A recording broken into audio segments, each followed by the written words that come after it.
Welcome to news cafe. నేను శాలిని. ఇప్పుడు పలు వార్తాపత్రికల్లో ఉన్నటువంటి ప్రధానాంశాలు ఒకసారి చూద్దాం. ముందుగా ఆంధ్రజ్యోతి తెలంగాణ పేపర్ చూసినట్లయితే సిపిఐ రాష్ట్ర కార్యదర్శిగా మరోసారి కూనంనేని ఎన్నిక. వరుసగా రెండోసారి బాధ్యతలు, 101 మందితో నూతన కార్యవర్గం. నెక్స్ట్ మరొక న్యూస్ కనుక చూస్తే బీసీ బిల్లులపై సుప్రీంకోర్టుకు 5 నెలలుగా రాష్ట్రపతి వద్ద పెండింగ్లో బీసీ రిజర్వేషన్ బిల్లు.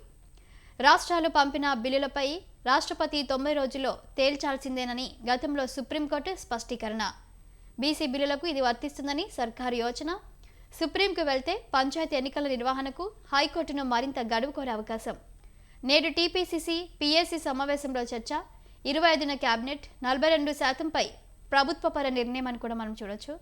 నెక్స్ట్ మరొక న్యూస్ కనుక చూస్తే సుదర్శన్ రెడ్డి నక్సల్ మద్దతుదారు, అందుకే సల్వాజుడుంను నిషేధిస్తూ తీర్పునిచ్చారు. ఆ తీర్పు రాకపోతే 5 ఏళ్ల కిందే నక్సలిజం అంతమయ్యేది. వామపక్షాల ఒత్తిడితోనే ఆయనను కాంగ్రెస్ ఉపరాష్ట్రపతి అభ్యర్థిగా నిలబెట్టిందని కేంద్ర హోంమంత్రి అమిత్ షా తీవ్ర ఆరోపణలు చేసినట్లు మనం చూడొచ్చు. నైతిక విలువల కోసమే పీఎంసీఎం పదవిచ్యుతి బిల్లులు తీసుకొచ్చామని కూడా వెల్లడించినట్లు చూడొచ్చు. ఇక జైలు నుంచి పాలన కుదరదు. 50 గంటలు జైల్లో ఉంటే ప్రభుత్వ ఉద్యోగి ఉద్యోగాన్ని కోల్పోతాడు. ప్రధానమంత్రి, ముఖ్యమంత్రి, మంత్రులకు ఈ రూల్ వర్తించదా అనే క్వశ్చన్ మార్క్ని మనం ఇక్కడ చూస్తున్నాం. వారు జైల్లో ఉన్న ప్రభుత్వంలో కొనసాగుతున్నారు. నాయకులే ఇలా ఉంటే అవినీతిపై పోరాడేదెలా? కాంగ్రెస్ పాలనలో అవినీతిపై పెద్ద చిట్టానే ఉంది. బీహార్లో ఆర్జేడీ పాలన లాంతర యుగం, బెంగాల్ అభివృద్ధికి తృణమూల అడ్డంకి అని ప్రధానమంత్రి మోదీ వ్యాఖ్యానించినట్లు చూడొచ్చు. అలాగే బీహార్, పశ్చిమ బెంగాల్లో వేల కోట్ల విలువైన ప్రాజెక్టులకు ప్రధాని మోదీ ప్రారంభోత్సవాలు, శంకుస్థాపనలు చేసినట్లు కూడా మనం చూడొచ్చు. నెక్స్ట్ మరొక న్యూస్ కనుక చూసినట్లయితే మీది అనవసర ఆందోళన, అసెంబ్లీలో చర్చించిన తర్వాతే తదుపరి చర్యలని ప్రభుత్వం చెబుతుంది. విచారణ సంఘం నివేదికను సభలో పెట్టి చర్చించవచ్చని చట్టంలో ఉంది. ఇచ్చంపల్లికి షరతులతో ఓకే. రామగుణం నడిస్తేనే యూరియా పరిష్కారం. నేడు సచివాలయానికి రావాలని ఫ్యాక్టరీ ఎండీకి పిలుపు అని కూడా మనం చూడొచ్చు. కేంద్ర మంత్రులు బండి సంజయ్, కిషన్ రెడ్డిలతో తుమ్మల చర్చలు.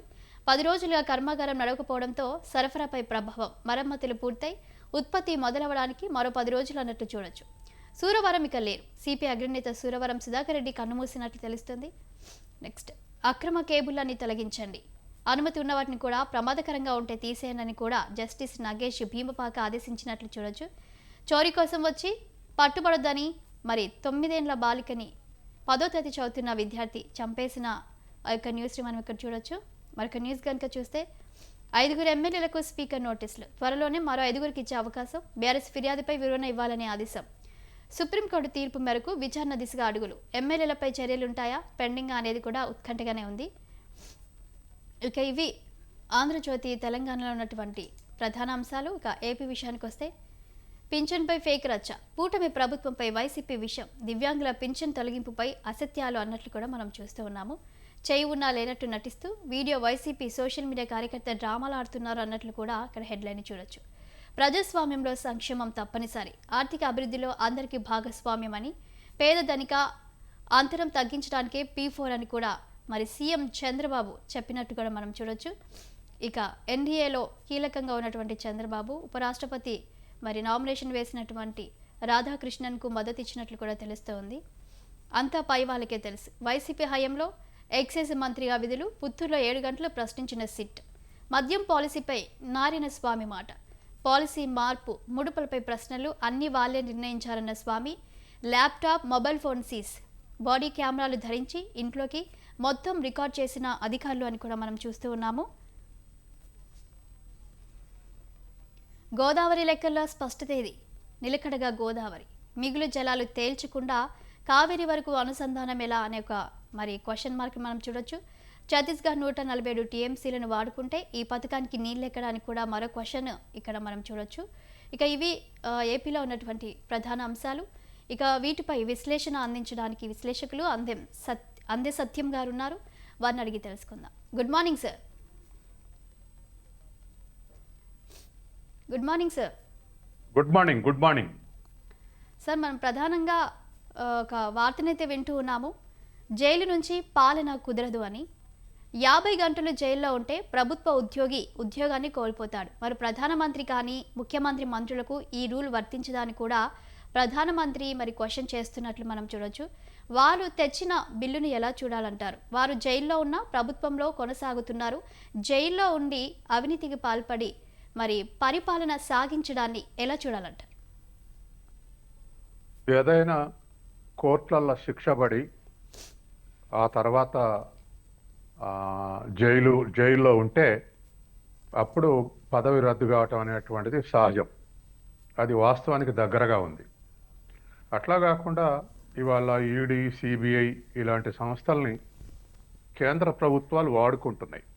గతంలో యూపీఏ ప్రభుత్వం ఉన్నా, ఇప్పుడు బీజేపీ ప్రభుత్వం ఉన్నా, లేదా ఎన్డీఏ ప్రభుత్వం ఉన్నా, ఏ ప్రభుత్వాలు ఉన్నా మానిటరింగ్ చేసేది హోంశాఖ కాబట్టి అలా మానిటరింగ్ చేస్తూ స్వప్రయోజనాలకు వాడుకుంటున్నటువంటి సంఘటనలు అనేక ఉన్నాయి. ఉదాహరణకు సిబిఐ గతంలో అమిత్ షానే 2 ఏళ్ళు జైల్లో ఉంచింది. అట్లాగే ఆ తర్వాత మళ్ళీ బీజేపీ కాలంలో చిదంబరాన్ని మళ్ళీ అట్లాగే దరిదాపు ఒక 9 నెలలు ఉంచింది. ఇద్దరు హోమ్ మినిస్టర్లే. కానీ అధికారంలో ఉన్నప్పుడు ప్రతిపక్షంలో ఉన్న వాళ్ళని జైల్లో ఉంచగలుగుతుంది. అట్లాగే ఈ మధ్య కాలంలో కవిత కానీ, లేక రేవంత్ రెడ్డి కానీ, లేక చంద్రబాబు నాయుడు కానీ, ఇటువంటి వాళ్ళందరూ కూడా జగన్ కానీ, ఇటువంటి వాళ్ళందరూ కూడా 30 రోజుల పైనే జైల్లో ఉన్నారు. అప్పుడు ఈ చట్టం ఉండి ఉంటే వీళ్ళందరూ పదవులు రద్దయ్యాయి. కానీ ఆ తర్వాత వీళ్ళు అక్యూజ్డే కానీ కన్విక్షన్స్ పడ్డవాళ్ళు గారు. కన్విక్షన్ పడిన తర్వాత కోర్టు తను నిజమే దాంట్లో పాల్గొనడాన్ని నిర్ధారించిన తర్వాత శిక్షలు పట్టడం న్యాయం. కానీ ఎంత ఆఖరికి మర్డర్ చేసిన వాళ్ళకి కూడా శిక్ష పడేంత వరకు నిందుటే, శిక్ష పడిన తర్వాతనే. కాబట్టి ఇవాళ కోర్టులు కూడా అలా ఉన్న పరిస్థితుల్లో మధ్యంలో ఈ చట్టం తీసుకొస్తే ఇవాళ బీజేపీకి ఉపయోగపడుతుంది. రేపు బీజేపీ ప్రతిపక్షం నుండి మరొక పార్టీ అధికారంలోకి వస్తే ఆ పార్టీకి ఉపయోగపడదు. అంటే అధికారంలో ఉన్న పార్టీలు వీటిని దుర్వినియోగం చేసేటువంటి అవకాశం ఉంది. ఒక బీజేపీ కాదు, ఏ పార్టీ ఉన్నా. ఇప్పుడు సిబిఐని కానీ, ఈడీని కానీ గతంలో అధికారంలో ఉన్న పార్టీలు వాడుకున్నాయి, ఇప్పుడు వాడుకుంటారు. ఒక పార్టీ ఎక్కువ, ఒక పార్టీ తక్కువ, అదే తేడా తప్ప వాడుకోవటం ఉండేటువంటిది లేదు. కాబట్టి ఇవాళ ఉన్నటువంటి పరిస్థితుల్లో మరి కక్షపూరితంగా కేసులు పెట్టి లోపటేస్తే సహజంగానే ఇవాళ ఉన్నటువంటి కేసుల్లో గత 10 ఏళ్లుగా 97% కేసులు ప్రతిపక్షాల మీద ఉన్నాయి. 3% మాత్రమే అధికార పక్షానికి చెందినటువంటి వాళ్ళ మీద ఉన్నాయి. అంటే దీన్ని బట్టి ప్రాబబిలిటీ ఏమిటి? ప్రతిపక్షాల మీద కేసులు పెట్టే అవకాశం ఉంది, జైలు వేసే అవకాశం ఉంది, పదవులు పోయే అవకాశం ఉంది. కాబట్టి ఇది అధికార పార్టీ దుర్వినియోగం చేసే అవకాశం ఉంది. ఏ పార్టీ అధికారాలు ఉంటే ఆ పార్టీ, కేంద్రంలో ఏ పార్టీ అధికారాలు ఉంటే ఆ పార్టీ దుర్వినియోగం చేసే అవకాశం ఉంది. కాబట్టి ఈ చట్టం సహజంగానే ప్రతిపక్షాలు గట్టిగా ఉంటేనే డెమోక్రసీ సర్వైవ్ అయింది. Whether it is BJP or Congress లేదా అదర్ పార్టీస్. అలా కాకుండా ప్రతిపక్షాన్ని నిర్వీర్యం చేస్తే అధికార పార్టీ అనేక తప్పులు చేస్తుంది. అనేక రుజువులు ఉన్నాయి మనకు. ఇందిరాగాంధీ ఎమర్జెన్సీ విధించిన ఆనాడు ప్రతిపక్షాలను లోపటేసే ఎమర్జెన్సీ విధించి ఆ తర్వాత ఓడిపోయింది. అట్లాగే రాష్ట్రంలో కూడా అటువంటి దరిదాపు ఎమర్జెన్సీ విధించకున్న ఆ స్థాయిలో పరిపాలించిన పార్టీలు అధికారం కోల్పోయినాయి. ఇవాళ కేంద్రంలో కూడా ఇట్లా చేస్తే ఖచ్చితంగా ఇది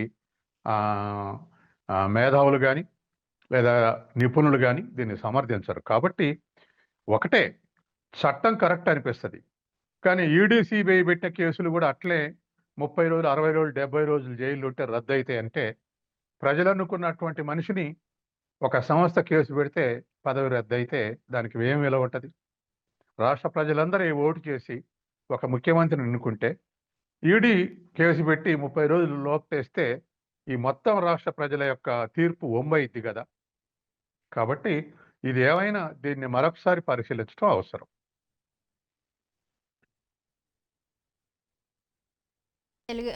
చంద్రబాబు తర్వాత కాంగ్రెస్ పార్టీ నుంచి రేవంత్ రెడ్డి వీళ్ళందరూ కూడా మరి జైలుకి వెళ్ళి వచ్చిన వాళ్ళు. ఆమ్ ఆద్మీ పార్టీ నుంచి కేజ్రీవాల్.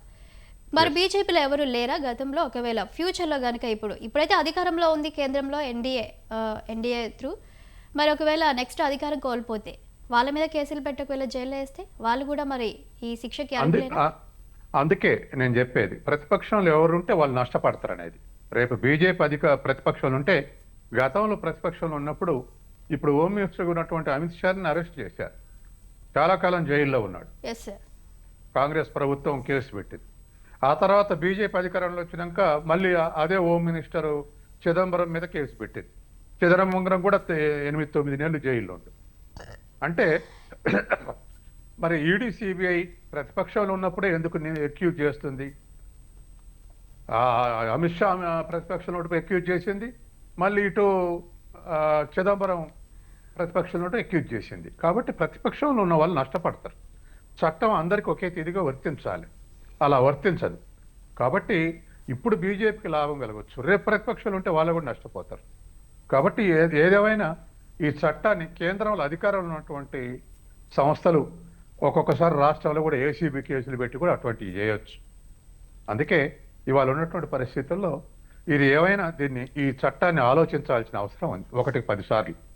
అది జ్యుడిషియరీ ఆలోచిస్తుందా, పార్లమెంటు లో ఆలోచిస్తారా? ఇప్పటికైతే ఆమోదం పొందింది, కానీ దీని గురించి ఏవైనా తర్కించడం అవసరం. సార్, ప్రతి పార్టీలోనూ నేర చరిత్ర కలిగిన రాజకీయ నాయకులే ఉన్నప్పుడు బీజేపీ ప్రభుత్వం ఇంత ప్రతిష్టాత్మకంగా ఈ బిల్లును మరి ప్రవేశపెట్టడానికి గల ప్రధాన కారణం ఏంటి? ఖచ్చితంగా అధికారంలో ఉన్న పార్టీ అప్పర్ హ్యాండ్ అయిద్దండి. మ్మ్.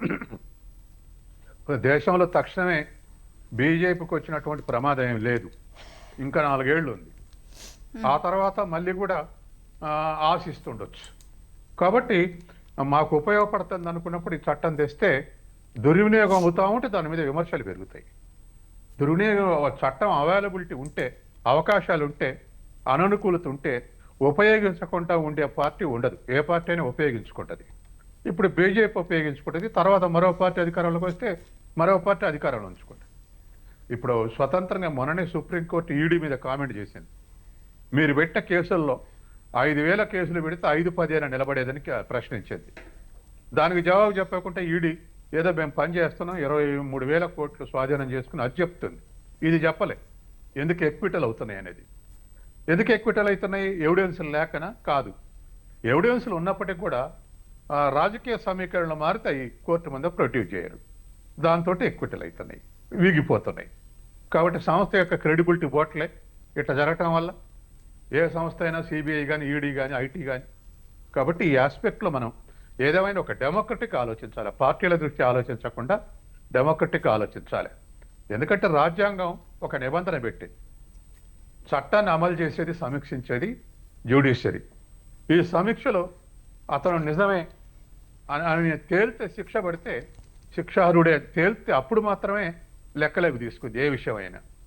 నిందితుడు ఉన్నప్పుడు లెక్కలోకి తీసుకెళ్ళి అసలు నిందితుల్ని హైకోర్టు ఇంకో తీర్పు కూడా వచ్చేది, సుదీర్ఘకాలం బెయిల్ లేకుండా ఉంచడం కరెక్ట్ కాదని సుప్రీంకోర్టు రూలింగ్ ఇచ్చింది. ఆ మధ్య విచారణ లేకుండా సుదీర్ఘకాలం జైల్లో ఉంచడం కరెక్ట్ కాదు, ఎవరికైనా బెయిల్ ఇవ్వాల్సిందే అని చెప్పేసి తీర్పిస్తే ఈ మధ్య చాలా మందికి బెయిల్ వస్తుంది. ఏ నేరంలో ఉన్నా రుజువు అయిన తర్వాతనే, శిక్షార్హుడు అయిన తర్వాతనే ఏదైనా అమలు జరపాల్సింది. కాబట్టి అనేక రకాల అవకాశాలు ఉన్నాయి. పదవుల్లో ఉన్నటువంటి వాళ్ళు ఆఖరికి సర్పంచ్ కూడా ఎస్ఐని ఇన్ఫ్లుయెన్స్ చేసి తనకి ఇష్టం లేని వాడి మీద కేసు పెట్టవచ్చు. ఇటువంటి అవకాశాలు కింద నుంచి పై వరకు ఉన్నాయి, ఈడీ సిబిఐ వరకు ఉన్నాయి. కాబట్టి కేసు పెట్టగానే జైలు లేగానే పదవి కోల్పోవటం అనేది కరెక్ట్ కాదు. కోర్టు తేల్చినాకనే పదవి కోల్పోవటం అనేది ఇప్పుడు రాజ్యాంగంలో ఉన్నటువంటి అంశం. కాబట్టి ఆ ఆస్పెక్ట్లో ఆలోచించాల్సినటువంటి అవసరం ఉంది. రైట్ సార్, మరొక అంశాన్ని కనుక చూస్తే ఇక కొన్ని రోజుల నుంచి యూరియా కొరత మరి అన్ని రాష్ట్రాలు కూడా ఉంది. అయితే నిన్న కేంద్ర మంత్రి కిషన్ రెడ్డి చేసిన కామెంట్ని చూస్తే బ్లాక్లో 400 రూపాయలకు యూరియా బస్తాను అమ్ముతున్నారు, దీనికి రాష్ట్ర ప్రభుత్వం బాధ్యత వహించాలని కిషన్ రెడ్డి అంటున్నారు. ఈ కామెంట్ని ఎలా చూడాలంటారు సార్? ఇప్పుడు కిషన్ రెడ్డి కామెంట్ కరెక్టే, తుమ్మల నాగేశ్వరరావు కామెంట్ కరెక్టే. 400కు నిజంగా డీలర్ల చేతిలోకి పోయి, డీలర్ల నుంచి బ్లాక్ చేసే వాళ్ళ చేతిలోకి పోకపోతే 400కి యూరియా ఎక్కడ దొరుకుతుంది? పోయినట్టే. తర్వాత తుమ్మల నాగేశ్వరరావు ఏమంటున్నాడు, కేంద్రం ఉత్పత్తి చేసేది కేంద్రమే, సరఫరా చేసేది కేంద్రమే, ఇంకా 3 లక్షల టన్నులు ఇవ్వాలి, మెట్రిక్ టన్నులు. ఆ షార్టేజ్ వల్ల ఏముందన్నది కూడా కరెక్టే. కేంద్రమే ఉత్పత్తి చేసి కేంద్రమే సరఫరా చేసేది కూడా ఒకటే. అయితే వీళ్ళ విమర్శలు పక్కన పెడితే ఒక ఎకనామిక్స్ స్టూడెంట్గా ఇంకో కొన్ని వాస్తవాలు ఉన్నాయి. ఇది షార్టేజ్ ఏర్పడటానికి అంతర్జాతీయ కారణాలు, రాష్ట్ర కారణాలు, లోకల్ కారణాలు ఉన్నాయి. ఇవాళ వాస్తవం నేను ఎకనామిస్టుగా వాస్తవే చెప్పాలి. ఎందుకంటే పొలిటికల్ విమర్శలు పక్కా పెడితే ప్రజలు వాస్తవాలు కూడా ఆలోచించడం అవసరం. దేశంలో పోయిన ఆగస్టు 1కు 87 లక్షల టన్నుల యూరియా నిల్వలు ఉన్నాయి. ఈ సంవత్సరం ఆగస్టు 1కు 37 లక్షల టన్నులు నిల్వలు ఉన్నాయి. అంటే 50 లక్షల టన్నుల తేడా ఉంది. పోయినసారికి ఈ సంవత్సరానికి 50 లక్షల టన్నుల తేడా ఉంది. ఇది నిల్వ చేసేది కేంద్రానికి అధికారం ఉంది. మరి కేంద్రానికి ఎందుకు షార్టేజ్ వచ్చింది? కేంద్రంలో యూరియా ఈ ఫర్టిలైజర్ సప్లై పెరుగుతుంది. గతంలో 225 లక్షల టన్నులు ఉన్నది 314 లక్షల టన్నులకు పెరిగిన కొరత ఎందుకు వచ్చిందంటే దరిదాపు 75% మనం రష్యా నుంచి, చైనా నుంచి దిగుమతి చేసుకుంటున్నాం. రష్యా నుంచి వచ్చేటువంటిది ఆలస్యమైంది. చైనా అమెరికా టారిఫ్లు విధించినందుకు దానికి కౌంటర్గా కొన్ని రిస్ట్రిక్షన్స్ పెట్టింది. రేర్ ఎర్త్ మెటీరియల్ అని, తర్వాత ఫెర్టిలైజర్స్ వీటి మీద రాకుండా రిస్ట్రిక్షన్స్ పెట్టింది. దాంతో వాళ్ళ షార్టేజ్ ఏర్పడింది. నిన్న విదేశాంగ మంత్రి మాట్లాడగానే 3-4 రకాలు ఇస్తామని చైనా చేసిన దాంట్లో స్టేట్మెంట్ ఇచ్చిన దాంట్లో ఫర్టిలైజర్ సప్లై కూడా చేస్తామని చెప్పింది. ఇప్పుడు ఆ కొరత కొంత తీరే అవకాశం ఉంది. కాబట్టి అంతర్జాతీయ కారణాలు, రష్యా చైనా నుంచి రాకపోవటం ఒక కారణం. దానివల్ల దేశంలో నిల్వలు 87 లక్షల టన్నులు చెంది 37 లక్షల టన్నులు ఉండటం అనేది రెండో కారణం. మూడోది, సప్లై చేసేటప్పుడు కూడా రేషనల్గా ఆలోచించాలి. అంటే ఎక్కువ ఏ రాష్ట్రాల ఎరువుల సప్లై అవసరమో, యూరియా సప్లై అవసరం, ఆ రాష్ట్రాల గురించి ఆలోచించాలి. ఉదాహరణకు వరి పండించడంలో దరిదాపు ఆంధ్రప్రదేశ్, ఇది తెలంగాణ 28 మిలియన్ టన్నులు ఉత్పత్తి చేసింది. అట్లాగే బెంగాల్ 26 మిలియన్ టన్నులు. అట్లాగే పంజాబ్, హర్యానా కలిసి కూడా వాళ్ళు ఒక వానకాలమే పండిస్తారు. వేసవి వీటు పండిస్తారు, గోధుమ. వానాకాలం వాళ్ళకు కూడా అవసరం. వాళ్ళు ఒక సుమారు 15 మిలియన్ టన్నులు. అంటే దరిదాపు 65 దేశంలో ఉత్పత్తి అయ్యే 125 మిలియన్ టన్నుల్లో సుమారు 65-70 మిలియన్ టన్నులు ఈ 3 రాష్ట్రాలే పండిస్తున్నాయి. కాబట్టి వరి ఎక్కువ పండించేటువంటి ప్రాంతాలకు యూరియా సప్లై చేసి ఉంటే ఈ కొరతను ఎదుర్కొనే అవకాశం ఉండేది. రెండోది, కేరళలో పాలుఘాట్ ఏరియాలనే పండిస్తారు.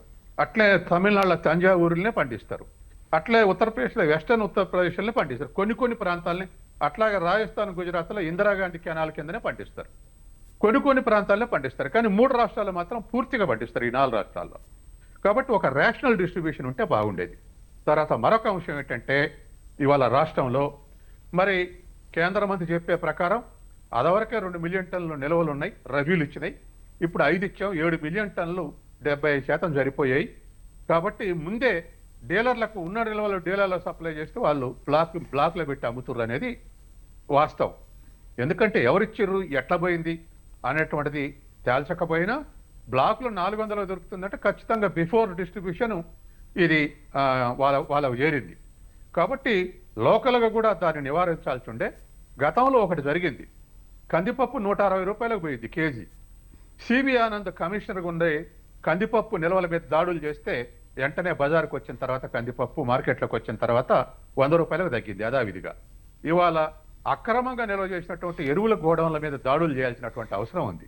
అది సివిల్ సప్లయా, వ్యవసాయ శాఖ చేస్తుందా, చేసి బయటకు తీయాల్సినటువంటి అవసరం ఉంది.